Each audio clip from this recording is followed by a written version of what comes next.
The iPhone 8 has a shameful battery. What will happen to the iPhone SE2? But in order to change the industry, the affordable iPhone SE2 needs to change itself.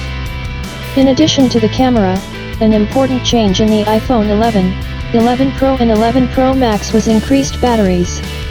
11 Pro lives 4 hours longer, 11 Pro Max, 5, as they said at the presentation. For this, the company made the hulls thicker, but worth it. Weak autonomy has got users. Autonomy, the worst that is in the iPhone 8. The battery capacity is only 1821 mAh. The smartphone barely survives until the end of the working day with an average load, and with an active one it can be discharged by lunchtime.